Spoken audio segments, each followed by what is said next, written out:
have the same amount of cells, and you can do a lot of smart things to combine the small cells and the macro network. So it's much easier to roll out, and we actually think it gives improved user performance as well, user experience. Moving on to what we're doing outdoors then, I think one of the highlights in our product portfolio we feel is the ERIC. So it's short for Antenna Integrated Radio, so this actually means something. Where we take the radio unit and we integrate it into the antenna, so that we minimize loss that we get between the radio unit and the antenna. And the advantage of this is that it gives a massive boost in coverage performance. And it's much faster to install, right? Because you just put the antenna up and you connect it and you're done. So there is no wiring or working with many different pieces. So this has also been a fairly big success since we launched it. Lots of good customer traction and also a solution that gives better performance.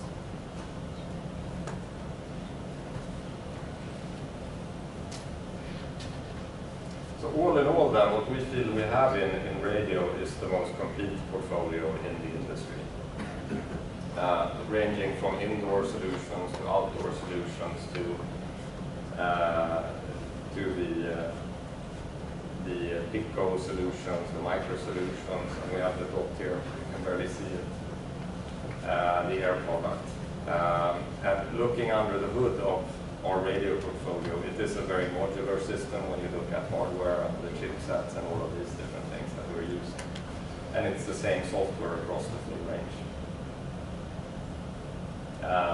And a lot of the challenges for us internally, what we are constantly thinking about solving is how can we make sure that we can cover the full spectrum of, or the full amount of frequency bands that we have across the globe.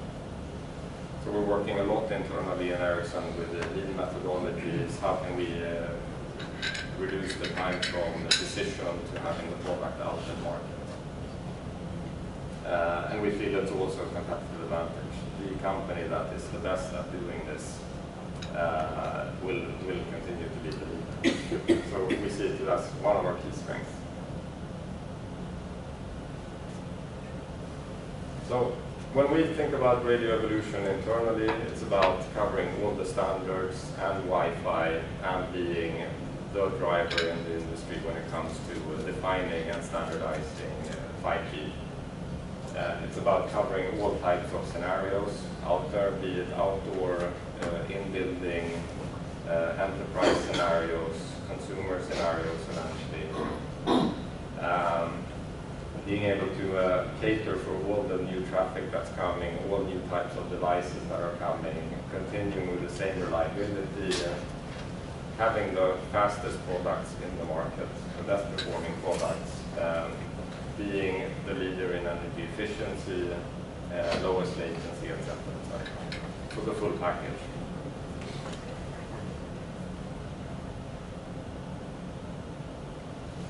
So I'll talk a bit about network transformation, and I think you need to steer me here a bit what you find more interesting and less interesting. But the equation, I think this picture has been shown. The equation we're trying to solve here is how do we combine the network with cloud technologies and an open ecosystem of applications and network functions.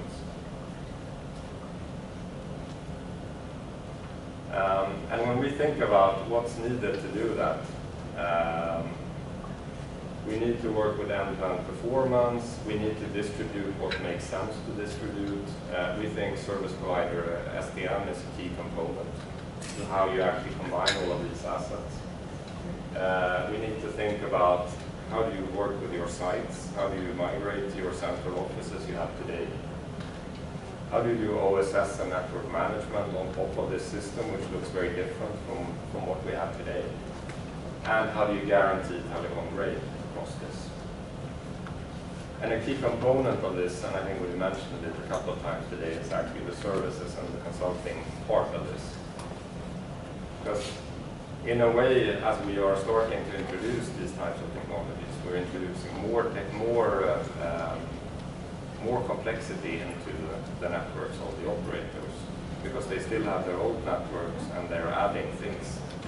And it's a new way of building and managing and all of these different things.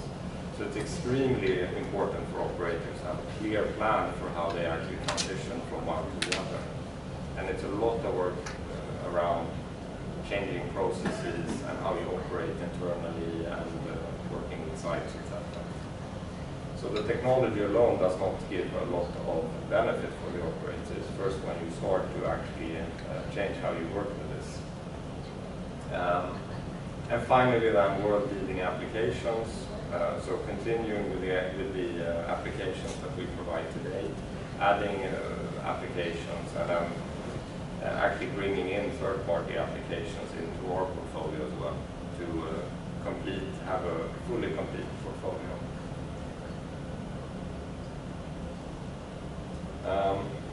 So everyone is super excited by cloud, and here are some of our customers. Why are they excited? Why is cloud good for them? So some talk about innovation. How do you get innovation into the portfolio much quicker? How do you service the enterprise customer? Speed, key component. There's a lot of this. How can you? The example I mentioned earlier, going from 9 months from idea to something out in the field to actually a couple of weeks. And then a lot of focus on efficiency as well. Right? So there's an expectation that the cost will be lower once you're done with this transformation.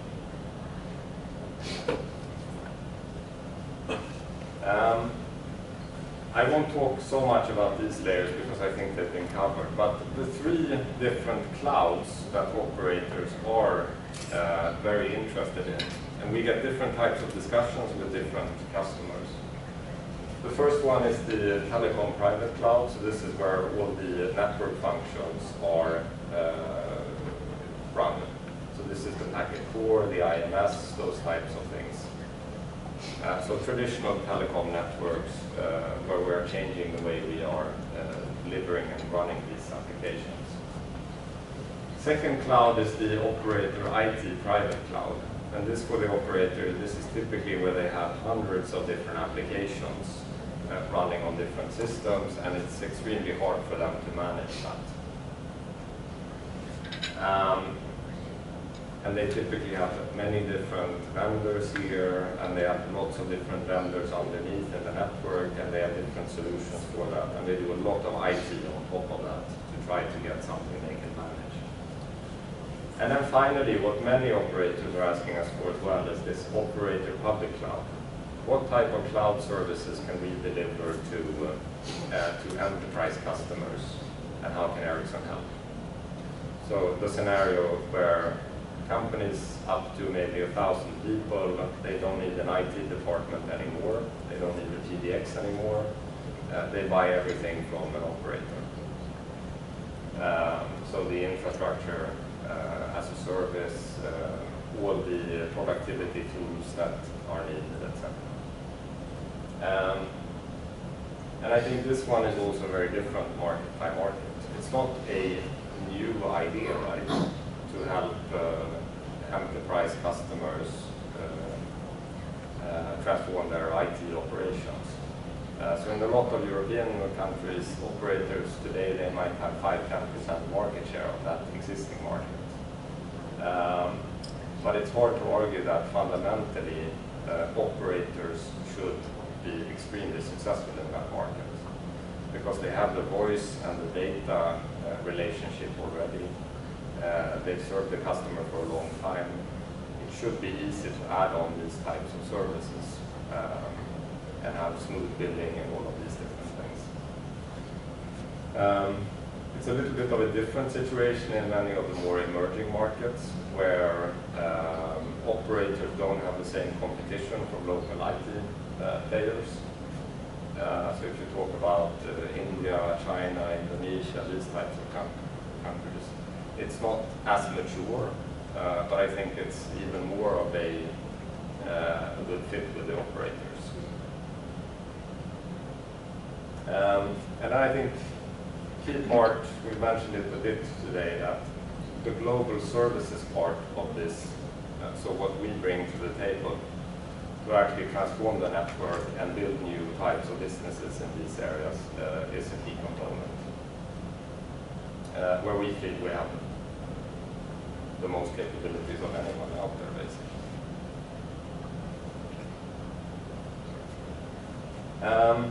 Another way to look at the same thing, right?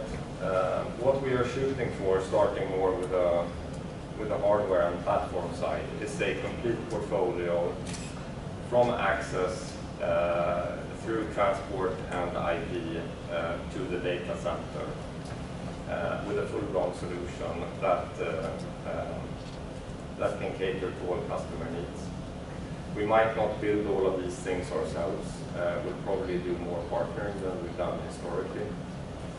So we need to pick a little bit where we think we can add most value. And then we have our service provider SDN approach across all these markets. We have the ERICSSON cloud system that we can run on all these different products. So we can actually, the applications that run on board, we can choose to run them where we think it's best for that application to run.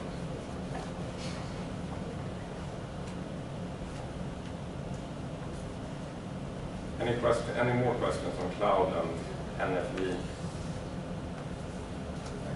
Certainly see the benefits when you were talking about the public cloud applications and companies no longer having to operate their own IT departments. And I'm reminded of a very recent survey conducted in Australia for big companies which rented space in data centers. And it was 25 to 30% of those companies polled, which did rent data center space, did so because they either didn't have the money to manage their own IT systems, or they didn't have the skill set. So they were just offloading it onto data centers, and it was their own responsibility. So I see tremendous growth in that whole cloud infrastructure, just helping small to medium companies that do not have the skills or the money to pay the skilled people to do it. And it's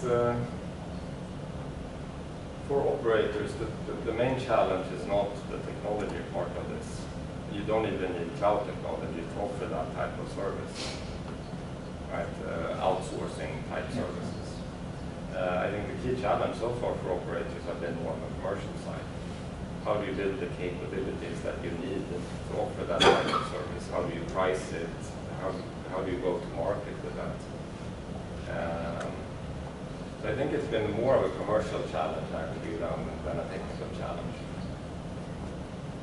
I see that happening in Southeast Asia, Philippines and Malaysia, where they've actually broken up separate teams, IT specific teams and a network team to go to the market with solutions, because the network guys can't sell the same solution as IT guys can. So that's happening internally as well. Can you say more about what virtualization means? Because for me, is it necessary, in that new paradigm there, software-defined networking and in the top layer, but there's virtualization in between. What exactly does that mean? What the virtualization part does. So it allows you to more effectively use all the resources you have underneath. So computing resources, the storage resources, and the networking resources. So instead of having applications, one application running on a box, and then you have another application running on another box, you've got a new customer, so then you need to buy a new box. You have hardware. So you decouple the hardware from the applications, And if you want to add a new application, you just add it on top. You don't need to buy a box as well. You just buy the software and you add it on the system. If you run out of capacity in the system, you buy a new box then.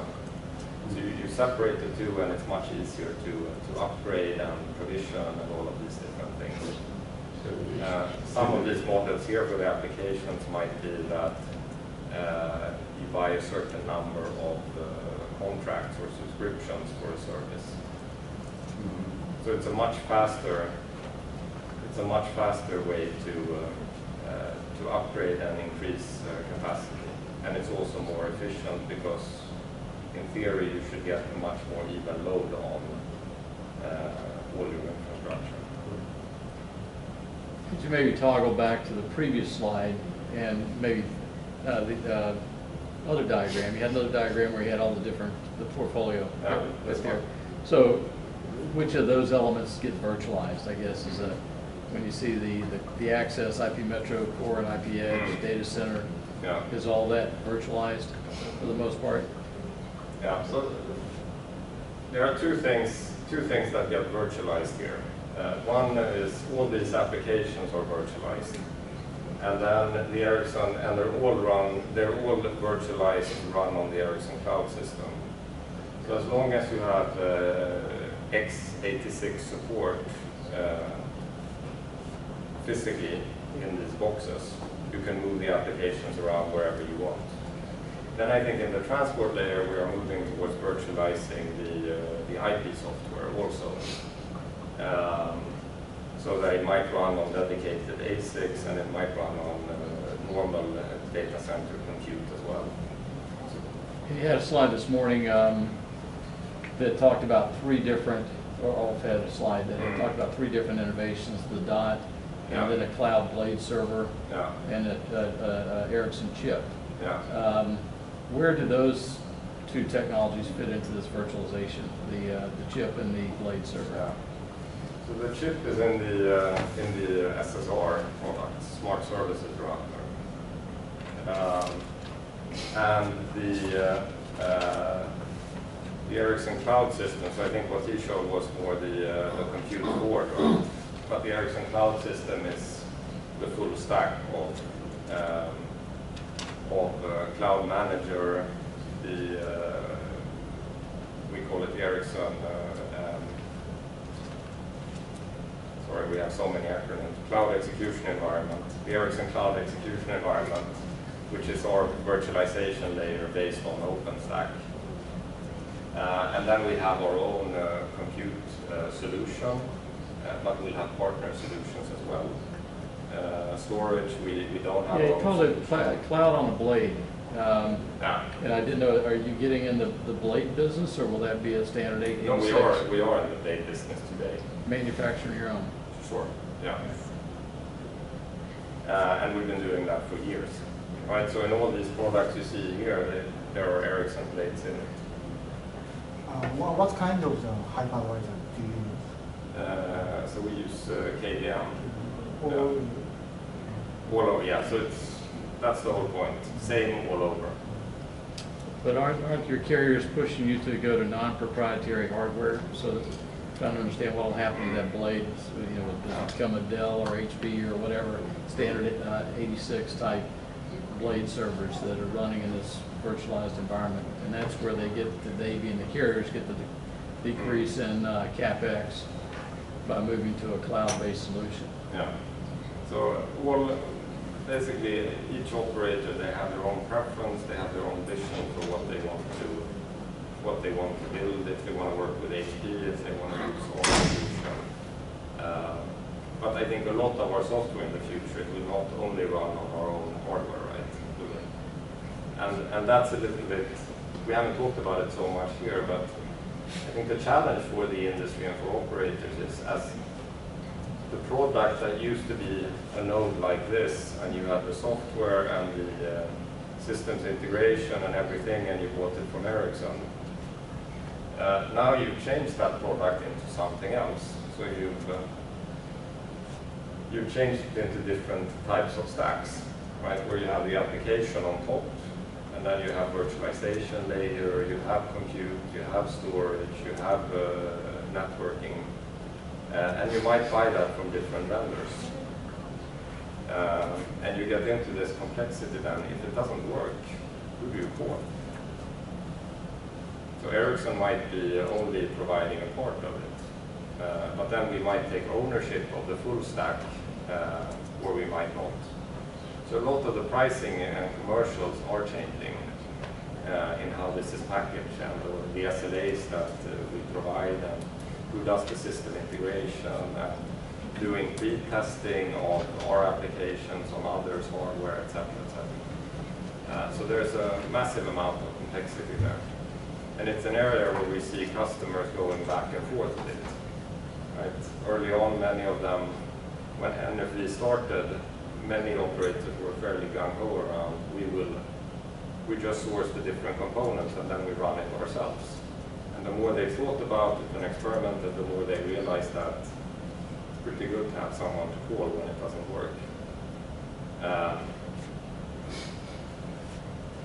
But it provides also opportunity for all of us to specialize, all the vendors, and find what's our unique contribution. And maybe compute resources or maybe less differentiating than cloud management, for example. How do we manage moving applications around in a virtualized environment? So it's a very different world for both us and customers. And I think lots of customers also, they end up with, so when everyone has done cloud 100%, it's very easy, right, for everyone. Operators, they don't need a lot of systems integration and all these different things. You have your system, you just add more capacity or add more applications. But that's 30 years away, right? It's not going to happen within the next 5 years. When the operators, they turned off all the legacy stuff as well. So it's a transformation, and it's going to take time. There's going to be trial and error. But I think fundamentally, all of us, both Ericsson and our peers and customers, believe in this. So it's good news for Ericsson this as well, because it simplifies a lot of things for us internally. How we do testing of applications, how we componentize our products, build it once and use it in many products, how we supply products, how we upgrade products, etc. So there's a lot of internal efficiency for us as well to move from this node-based model to the system approach. Do you see applications, the way you sell, or the selling cycle itself changing with this change in, so apps are just so static and upgrading them. So operator buying cycles are shortened a lot now because they do this add-ons. Exactly. Yeah. So how will that impact the way they think about the business models? No, it's a key driver for them. So I mean, buying products in the matter of minutes instead of it taking 6 months or what have you in some extreme cases, which is good for us because it's faster time to revenue. It's easier for us to make sure that the customers are always on the latest software, which leads to better network performance. So I think that's a joint interest as well, to speed everything up. It needs to guarantee a 5 nines kind of environment where it's telco grade and it's not loaded on. Yeah, so when we are the system integrator and the system vendor, then of course we continue to offer exactly the same thing. If someone wants to buy an application from us, then we can't guarantee that on the system they have it will deliver 5 nines because we haven't tested the system.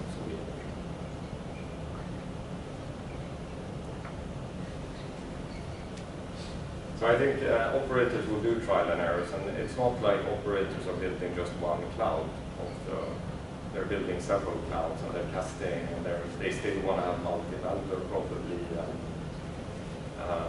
So the dynamics of all that, how it will play out, is we'll see. It's going to be a learning experience.